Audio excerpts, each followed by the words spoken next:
We will now have a head-to-head moment where the two leaders can challenge each other about their vision for a future Scotland. Alec, your question first for George. Thank you, Leslie.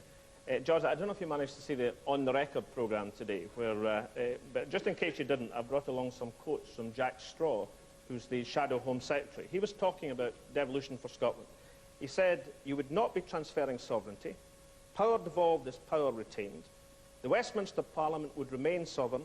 The powers can be taken back. Hasn't Jack Straw blown the gaff on the devolution plan? If a hostile Westminster government came into power in London, they could abolish your Scottish Assembly just as Margaret Thatcher abolished the GLC. Isn't that correct? It is an insult to make a comparison between the legislative parliament that we are going to create and the GLC. I cannot envisage the circumstances where any government, any Westminster government in its right mind, having seen the creation of the Scottish Parliament,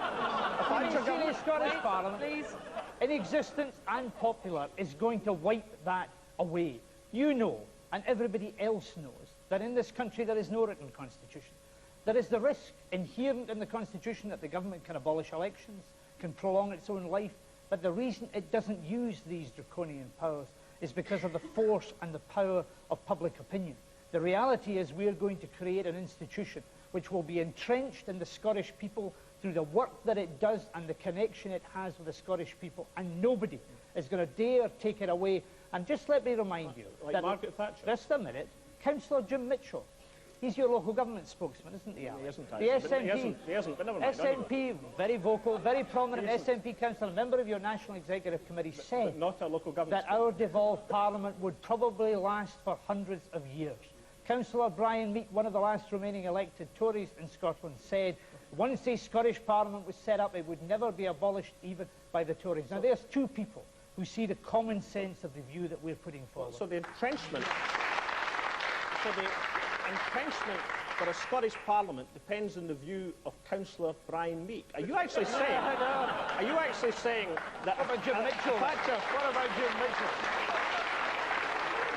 Are you actually saying that a Thatcher government which imposed the poll tax on the Scottish people against the popular will, such a government, or a government like it, wouldn't be capable of abolishing a Scottish Parliament? They certainly would have the right to do so under Westminster rules, and isn't that what Jack Straw said this morning? No, he didn't. And He would did. you Alex, let George the reply. Westminster Parliament can do anything. But are you forgetting that it was the poll tax that ultimately was swept away, and Mrs Thatcher with it?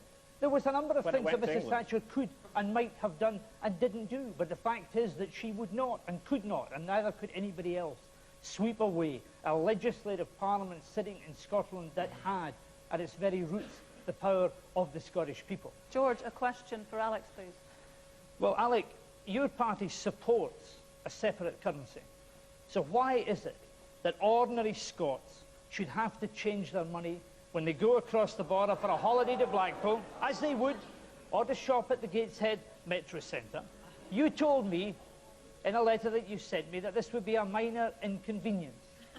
A minor inconvenience. Well, it might be a minor inconvenience to you with your switch card and your credit card, but for the ordinary folk of Scotland, it would be a heavy penalty, but very good news for the high street banks and for Thomas Cook. I think you'll find that a lot of the ordinary people in Scotland actually have credit cards and cash line cards, George. And what they would do is take these cards and use them in any machine. Let's just say this was an Allied Irish Bank instead of a Royal Bank of Scotland card I had in my hand here. I could use this in Charlotte Square, in the Allied Irish Bank. Indeed, I could use it in any of the 6,000 link machines across the UK. And there's no transaction cost on these transactions whatsoever. Unless, of course, George, you have to have your account in credit. Is your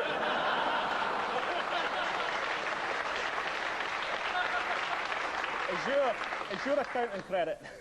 If you really do seriously imagine, Alec, that is an answer that's going to satisfy the Scottish people, they're all clutching their American Express gold card as they cross the border for a weekend in Blackpool. They all go down there buying things with credit cards. You must live in a very odd world, very remote from the ordinary people of Scotland, who are the people who would at the end of the day have to pick up the tab. Let me try something else on you, George. Let me try a Royal Bank of Scotland note. Now, I get a lot of letters from people complaining that This is a sterling note, of course, but they can't use this sterling note south of the border because people refuse to take it.